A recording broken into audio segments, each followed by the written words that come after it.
today's video is a little follow-up from the video you saw a couple of weeks ago where I was searching in stubble. Now today I'm on a bit of a busy field, there's lots and lots of iron, and I just wanted to know if that 2.5 discrimination would cope with all this iron. So the video is a POV format, so you can actually detect with me in real time. So let's get the camera strapped up and get going. Once again, it's still stubble. We've got our skinny discrimination settings, exactly the same as the last video, so let's go. As you can see there, good audio, bad XY. For those of you who don't really know about the XY screen, we've got a line which goes this way. Anything from here to here is a good target. Anything on the top left quadrant and the bottom right quadrant is a bad target, and a squiggly line is a bad target. So ideally we want something from here around to here, and that's a digger. But we're going to get a lot of left hand lines because we're using that skinny discrimination.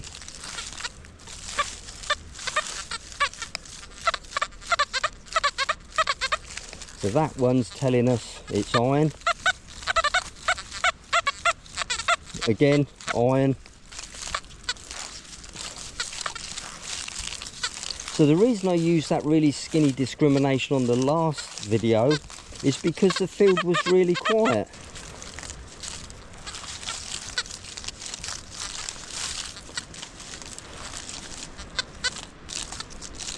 So just to recap on this Deus one, iron comes in at sort of 0 to about 6.5. Anything above is what we class as a non-ferrous target, a digger. See again, all these numbers are below 6.5, which is the default discrimination setting.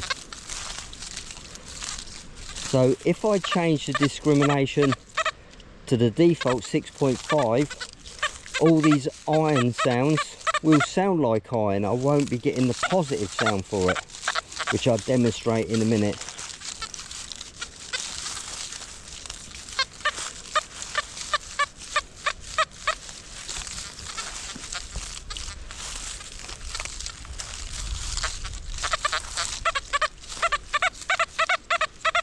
But these settings really keep you on your toes.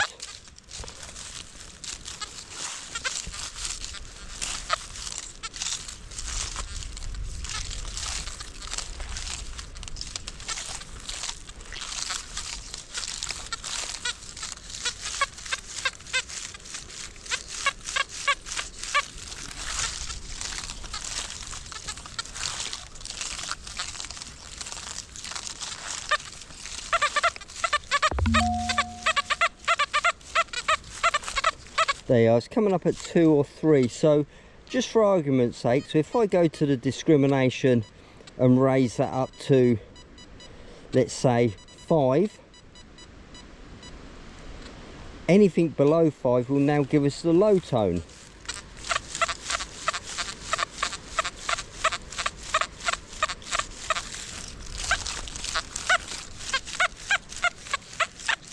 See your squiggly line on the XY there, look.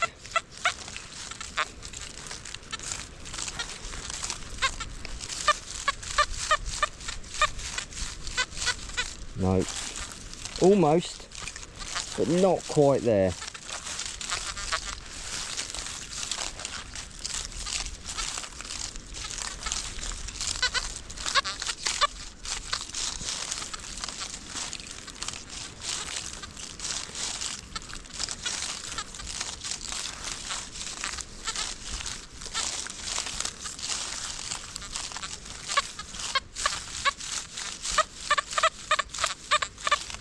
Nope.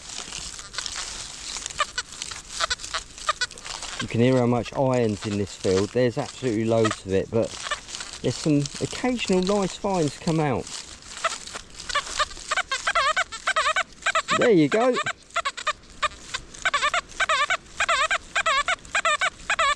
There's a little bit of disruption to that XY, isn't there? But it's a digger. 52.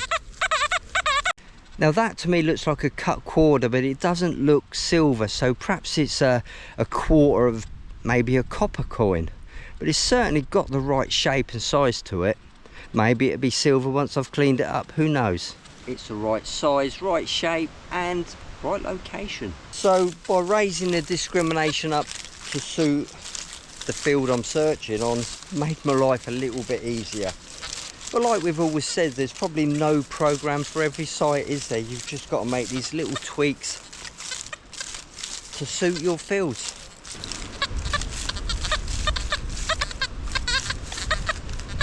Again, we're getting a good shout on things, but the XY is not confirming it.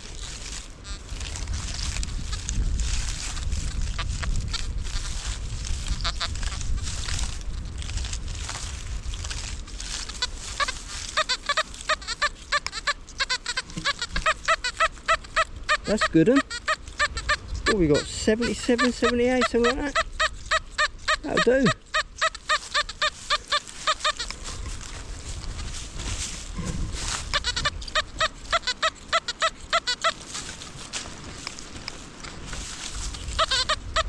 No, gonna have to dig it out.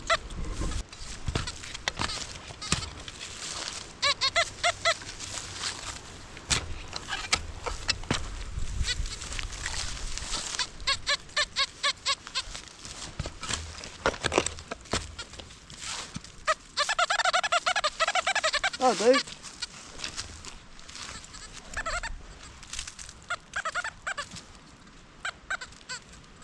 Oh, little coin, look.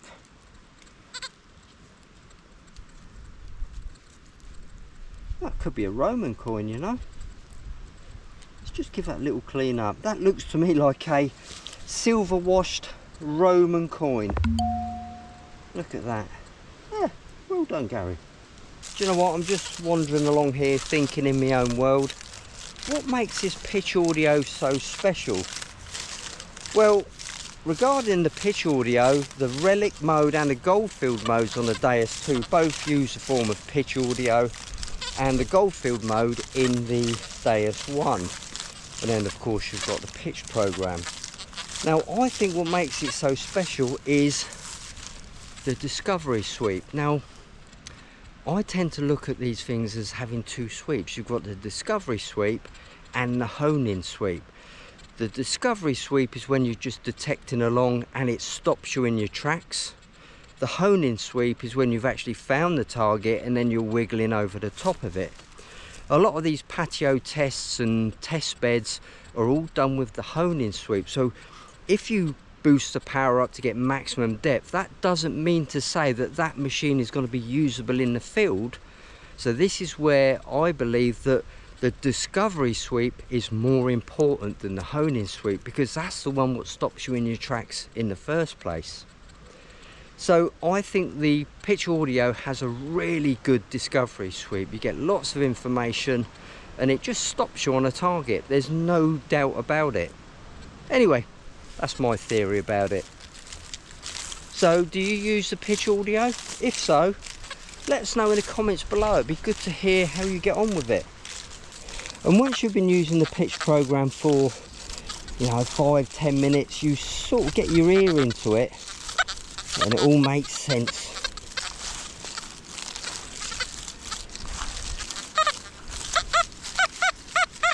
That's iron.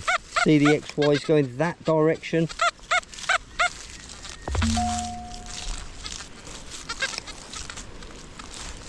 So let's go back to our 2.5 discrimination, like we did on the other field. Let's see if we can live with that for a little bit. So we, big iron. So we're getting a few more positive shouts with this, but obviously we're relying on the XY to tell us whether to dig it or not. No. Big iron. Ooh, big iron again.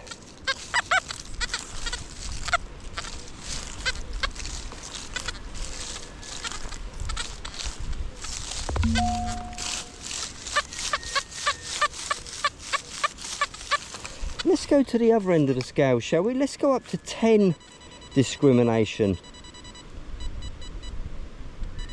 Keep going, keep going, keep going, keep going, keep going. Nearly there. Oh, it takes a massive jump. There you go, 10. Now in theory, we should get very few signals from false iron. Most of it should be absorbed by the low tone, but let's see how we get on. So everything below 10 now will give us a low tone. Ooh, straight away we're getting a 50. And can you see that XY isn't very confident, but it's going in the right direction. That's because it's small and potentially deep. Do you know what, that's a tiny, perhaps it's a tiny piece of buckshot or something like that. I really don't know. It is just a tiny blob. Look at that, that's brilliant. Definitely worth investigation. Bit broken that way, but because it's very quiet, I think that's worth a look at. But while I'm here, I just want to demonstrate the audio response to you guys, because I see a lot of custom programs where the audio response is turned up to give it more depth. Well, it doesn't actually give it more depth, it just gives it a perception of depth. So let me go down to audio response 1 and listen now. We haven't lost the target, we've just made it quieter, whereas a shallow target will be louder. So we've opened up the spectrum. Now if you go right up to 7, you might think you're getting more depth, but you're not. You're just amplifying the signal.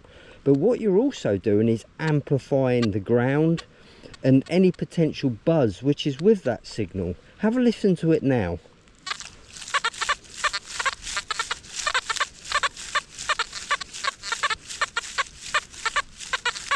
Whereas if we go back down to my preferred method,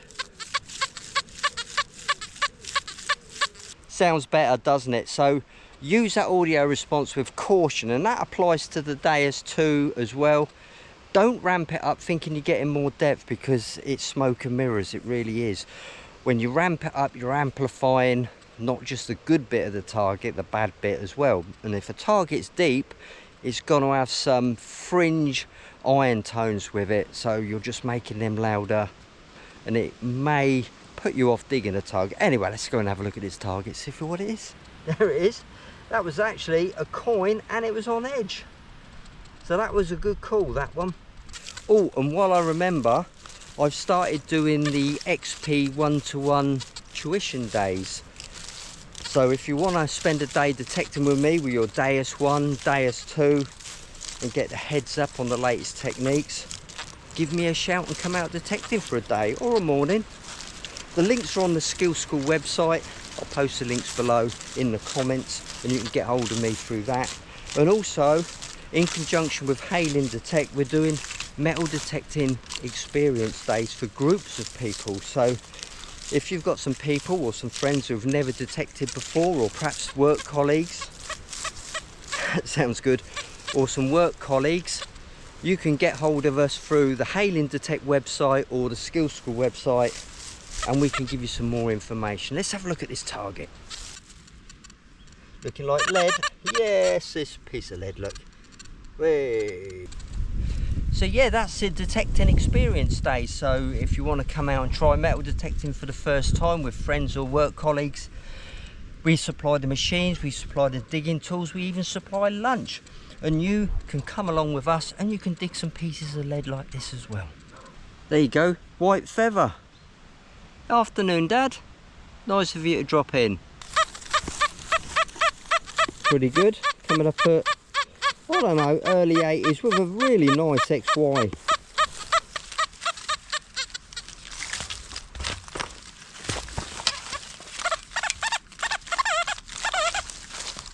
That was an easy one.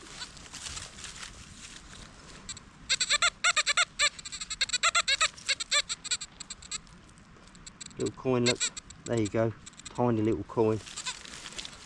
Don't know what it is. Don't know what it is. Yeah, could be a Roman actually. Could be a little Roman. I'm pretty convinced that's a Roman coin, and that's a good one to finish on. I've really enjoyed this little session, a POV detecting session, and you're with me as it happens in the field. If you want to see more videos along these lines, the POV, why not post in the comments below and I can make some changes and basically do what you guys want. So okay, what have we learnt about that pitch audio? Well, for a start, for me, change the discrimination depending on your field. If you've got a quiet field, you can run a much lower discrimination, but if there's loads of iron and it starts to drive you mad, don't be frightened to turn that discrimination up to a sensible level, because you're not going to miss much, are you? If you're finding little Roman coins like this with discrimination at 10, well, that's good enough for me. Well, that's it guys, thank you very much for watching. If you've enjoyed this video, don't forget to do what you do, and I'll see you on the next one. Bye for now.